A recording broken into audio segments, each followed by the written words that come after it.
জিনিস জিজ্ঞেস করতে চাই। যে আপনি উত্তর দিতে পারেন, স্নিগ্ধাও উত্তর দিতে পারে, আমার কোনো সমস্যা নেই। প্রশ্নটা হচ্ছে ব্যক্তির স্বাধীনতার মাত্রা কতটুকু, কি কি এটার? ব্যক্তির স্বাধীনতার কোনো মাত্রা নাই সামান্তা, আমার উত্তর আমি দিলাম, ব্যক্তির স্বাধীনতার কোনো মাত্রা নাই।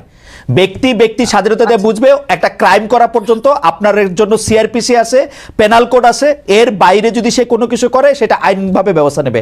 একটা ব্যক্তির স্বাধীনতা কত সালের পেনাল কোড আপনি নতুন করে করেন, আপনারা ক্ষমতায় আসেন নতুন করে করেন, যেটা এক্সিস্টিং আছে সেটার কথাই।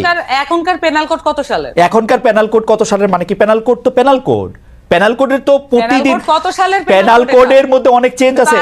এটা 1858 সালে, এই যে শেখানো পড়ানো বুলির পাশাপাশি এইটাও শোনেন, 1858 সালে যে পেনাল কোড আছে, বাংলাদেশে প্রতিদিন নতুন নতুন করে যে আইন এনাক্টেড হয়েছে গত 54 বছরে, তার মধ্যে ওই পেনাল কোডের আইনগুলি চেঞ্জ হয়েছে। গড়ে বইটা 1858 সালের, কিন্তু বাংলাদেশের হওয়ার পরে যত আইন, হ্যাঁ সবগুলি চেঞ্জ হয়েছে। হ্যাঁ, তো যাই হোক, এইটা এখন যে জায়গায় দাঁড়ায় থাকে। আপনি যে উত্তরটা দিচ্ছেন এটা কি মানে যে ব্যক্তি স্বাধীনতার যে সংখ্যাটা আপনি দিচ্ছেন, স্নিগ্ধাপা একটু সাইলেন্ট আছেন, অসুবিধা নাই, কিন্তু এই যে ব্যক্তি স্বাধীনতার যে ফরম্যাটটা বলছেন এটা কি যথেষ্ট ক্লিয়ার কাট হয়েছে কিনা? আপনার কাছে কি মনে হয়? আপনার কাছে কি মনে হয়? আমি বলছি ব্যক্তি স্বাধীনতার ক্ষেত্রে আমি উত্তর পাইনি। আপনি আমাকে আবার জিজ্ঞেস করেন প্রশ্নটা, এটা আমি আগে উত্তর দেই। ব্যক্তি স্বাধীনতার প্যারামিটার মানে এই আপনি মাত্র আমারে জিজ্ঞেস করছেন, আমি স্পষ্ট বলছি ব্যক্তি স্বাধীনতার কোনো সীমাবদ্ধতা নাই। ব্যক্তির স্বাধীনতার সীমা হচ্ছে ব্যক্তির স্বাধীনতার সীমা হচ্ছে একটা ক্রাইম করা পর্যন্ত। যেমন ধরেন আমার ব্যক্তি স্বাধীনতা হচ্ছে, আমি বুঝি নাই কায়েম করা মানে, বুঝি নাই। আমাদের খাতা কলমে যেটাকে ক্রাইম হিসেবে গণ্য করা আছে, যেমন ধরেন আমার ব্যক্তি স্বাধীনতা নাই আপনাকে একটা টোকা দেওয়ার জন্য, এই টোকাটা একটা ক্রাইম, আমার এটা ব্যক্তি স্বাধীনতার মধ্যে পড়ে না। আমি আপনাকে এটা টোকা দিতে পারবো না, কিন্তু আমি আমাকে টোকা দিলেন, আমি মনে করলাম এটা একটা ক্রাইম, তাহলে আমি কি করব? না, মনে করলেন না, আমি টোকা দিতে পারবো না, টোকা দেয়াই ক্রাইম। আমি মনে করলাম যে এটা একটা ক্রাইম, সেইটাই তো আমি তো বললাম যে টোকা দেয়া তো আসলেই ক্রাইম, আমি আপনাকে টোকা দিতে পারবো না, কিন্তু আমি নিজে রাস্তায় দ্বারা খাইতে পারবো, এটা আমার ব্যক্তি স্বাধীনতা। রমজান মাস হলো, তাহলে তো ক্লিয়ার হয়ে গেল। মানে এই বিষয়গুলো দেখুন, আপনি আর আমি যখন আলাপ করতেছি তখন কিন্তু একটা আলাপের মধ্য দিয়ে এটা একটা মধ্যস্থতা হয়ে যাচ্ছে। কোনো মধ্যস্থতা হয় নাই, আপনি কিন্তু আমার কথা বুঝতেছেন না সামান্তা, আমার কথা বুঝতেছেন না। আমার কথা আপনি বুঝতেছেন না, আমি আর একটু ভালো করে বলি। যেমন আপনার সাথে আমি যখন আলাপ করতেছি, যখন আমরা 3 জন মিলে আলাপ করব, আমরা যখন 10 জন মিলে আলাপ করব, কোনো না কোনো বিষয় এটা মধ্যস্থতা এবং এটা কমন গ্রাউন্ডে আসতে স্বাভাবিক। কিন্তু যখন একজন লোক হাতে একটা বেত নিয়ে একজন লোককে কান ধরে উঠবস করায় তার পাওয়ার শো করে, এটার কোনো সমতা নাই, এটার কোনো আর্গুমেন্ট নেই, এটা কোনো আলোচনা না। এটা হচ্ছে একজন লোক তার পাওয়ার শো করে আরেকজন লোককে ডমিনেট করতেছে, এটা হচ্ছে এই জিনিস। তার মানে এটা পরিষ্কারভাবে এটা অন্যায়, এটা করা ঠিক হয় নাই। এবং এইটার ব্যাপারে আমি জানতে চাইছিলাম এটার ব্যাপারে এনসিপির কি অবস্থা? না, এটা এনসিপির অবস্থান তো আমি বললাম, এর চেয়ে ক্লিয়ার আর কোন মানে আপনারা দুইজনই আমাকে বেশ একটা ট্রায়ালের মধ্যে নিলেন যে আমি কোনোভাবেই এটা ক্লিয়ার অ্যানসার দিচ্ছি না। How can I be clear more than this? যে আমি বারবার বলতেছি যে এইখানে একটা লোক বারবার তাকে ডমিনেট করার চেষ্টা করতেছে, ক্লিয়ার ডমিনেশন, যেটা কোনোভাবে সমতা নাই। এখন ধরেন আমরা যখন আমাদেরকে এখানে বলা হয় যে আমরা ফাইট করছি ইয়ার সাথে, মানে আওয়ামী লীগের সাথে, এটা একটা অসম লড়াই ছিল, আমাদের ছেলেপেলের হাতে ছিল লাঠি আর ওখানে ছিল বন্দুক আর উপর থেকে এয়ার স্ট্রাইক, তাহলে এটা কিভাবে সমতার ভিত্তিতে? এটা তো লড়াইও না, এটা হচ্ছে পুরো খুন করার জন্য একেবারে আক্রমণ। তা এইটাও একই রকম একটা জিনিস, একটা লোক সে একটা পরিষ্কার সুন্দর জামা কাপড় পরা, পাঞ্জাবি পরা, এবং সে হচ্ছে লাঠি দিয়ে একজনকে বলতেছে, তার যে সামাজিক হায়ার অবস্থান সেটা সে মিসইউজ করে আরেকটা সামাজিক ভাবে লোয়ার অবস্থানে একটা খেটে খাওয়া মানুষকে, তার জীবনের গল্প তো কেউ জানে না।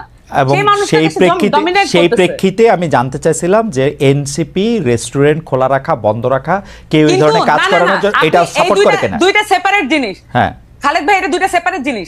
আমরা যদি এই জিনিসগুলোকে আলাদা করতে না পারি তাহলে আমরা, আচ্ছা বলেন তো, একটু বুঝান। মানে এটা আলাদা জিনিস। আমি বলি, একটা জিনিস হচ্ছে যে আমি যখন বললাম যে আমি ঘটনাটা যখন বললাম যে এখানে একটা মানুষ ডমিনেট করতেছে আর একটা লোককে এবং তাকে শারীরিকভাবে আহত করছে, এইটা একটা বিষয়, এটা আলাদা। এবং সেই সাথে আপনি বলতেছেন তাহলে কি এনসিপি পুরো একদম রমজান মাসে কি করা মনে করে? এনসিপি কি ধর্মভিত্তিক রাজনীতি দল? এনসিপি কি মনে করে যে এই আলেমদেরকে একদম প্রত্যেকটা ধর্মের প্রত্যেকটা বিষয়ে তারা ফতোয়া দিবে? আমরা কি বলছি যে আমাদের যে আত্মপ্রকাশ, রমজানের দোকান খোলা থাকবে কি থাকবে না? রমজানের দোকান খোলা থাকবে কি থাকবে না? এখন আমি না আমি বলি এটা কিভাবে নিশ্চিত করতে হবে? আপনারা বলবেন যে এটা আপনাদের উইশ ধরনের যা থাকবেন, আপনার কি ইচ্ছা? আমি আমার উইশ বলতেছি, আপনি কি আমাকে বলতে দিবেন? আপনি বলতেছেন তো, বলেন। আমি বলতেছি তো, এখানে ক্লিয়ারলি এখানে ইসলামের মধ্যে এবং নানান ধর্মের মধ্যে অনেক ধরনের ফ্যাকশন আছে, অনেক ধরনের বিষয় আছে, প্রত্যেকের রিপ্রেজেন্টেশন নিশ্চিত হয়। এমন করে বোর্ড গঠন করে দিক, এমন ভাবে বোর্ড গঠন করে দিক যেখানে এই যে তাত্ত্বিক আলাপটা, এই তাত্ত্বিক আলাপটা হোক। সেটার জন্য তো আমরা ওয়েল ইকুইপ না। আমাদেরকে যদি ফ্যাসিলিটেট করতে বলে, আমাদেরকে যদি জনতা সেই দায়িত্ব দেয়, আমরা সেটা করব। সকল পক্ষ থেকে আমরা আলেমদেরকে নিয়ে আসবো, এক বোর্ডে বসেন, আপনারা সিদ্ধান্ত নেন এটা কি হবে। কিন্তু যে কোনো একটা পার্টি এটা হ্যাঁ না বা এটা বলে দিল, আর সেটাই হচ্ছে ওই বাংলাদেশের রুলস হয়ে যাবে। ধরেন জামাত বলছে যে এটা করা, আমি ধরেন বলতেছি জামাত বলছে এটা করা উচিত না, আমরা বলতেছি এটা করা উচিত, তাহলে বাংলাদেশের জনগণ কি করবে? কার কথা শুনবে? যে যে পার্টি করে সে সেই পার্টির কথা শুনবে। তাহলে বিভাজন আরো স্পষ্ট করি আমরা। আপনারা এটা বোর্ড করে দেওয়ার পক্ষে যারা এই আলোচনা করবে এবং সেটার মধ্যে আলেমরা থাকবে। আমরা মনে করি স্পেশালাইজ যে কোনো বিষয় যখন এইটার মধ্যে আপনি মনে করতেছেন যেটা, আমি মনে করতেছি যে এটা, আমি মনে করি সেটা আপনি মনে করতেছেন এটা স্পেশালাইজড বিষয়। আমি বলতেছি ভাই, এটা স্পেশালাইজড বিষয়। আমি মনে করতেছি এটা স্পেশালাইজড বিষয় এবং এইটা আমি রাস্তায় খাবো কি খাবো না, মানে রেস্টুরেন্টে খাবো কি খাবো না, এটা স্পেশালাইজড বিষয়। রেস্টুরেন্ট এটার সাথে এটা সম্পর্ক না। এখানে দেখবেন যে রোজা অমুক তমুক অনেক কিছু নিয়ে আসছে এখানে কনসেপ্টের সাথে। আপনি যখন প্রশ্ন করছেন এখন আপনি আরো বেশি সিম্পলিফাইড করে ফেলতেছেন। আপনার প্রশ্নটা প্রথমে এটা ছিল না, আপনি এখন মানে এটাকে কম্প্রোমাইজ করতেছেন আপনি তর্কে জিতার জন্য। আমি বলতেছি যে সামান্তা লুক, সামান্তা এই যে শুনেন সামান্তা, এই তর্কে জিতা জাতীয় কথা মানে বললেন না। আপনি তর্কে জিতছেন, 100-তে 99 পাইছেন। আপনার কথা আমি বুঝতে পারছি, থ্যাংক ইউ। আমি ডক্টর স্নিগ্ধার কাছে যাই। ডক্টর স্নিগ্ধা, আমি সামান্তা শারমিনের কথা আমি বুঝতে পারতেছি।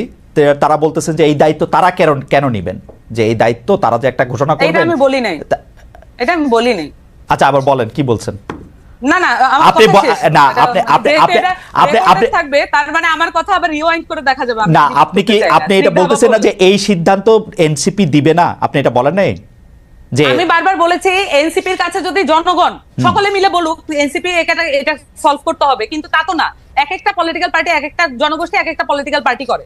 তাহলে এই যে এতগুলো মানুষের দায়িত্ব তো আমরা যদি নিতে চাই তাহলে আমাদেরকে তো ফর্মালি দিতে হবে। তাহলে আমরা সকলকে মিলে এটা একটা বোর্ড গঠন করে আমরা এই সমাধানগুলো দিয়ে দিই। কিন্তু আমাদের রাষ্ট্রীয় কাঠামো আছে, আমাদের ইসলামিক ফাউন্ডেশন নাই। এই সমস্যাগুলো সমাধান করা কি ইসলামিক ফাউন্ডেশনের দায়িত্বের মধ্যে পড়ে না? তাহলে আমরা যে ট্যাক্সের টাকা দিয়ে এই প্রতিষ্ঠানগুলো চালাই, তাহলে আমরা কেন ট্যাক্সের টাকাটা নষ্ট করি? ওকে, আমি আর কিছু বলতে চাই না, মোটামুটি এটা রিওয়াইন্ড করে দেখা যাবে। আচ্ছা,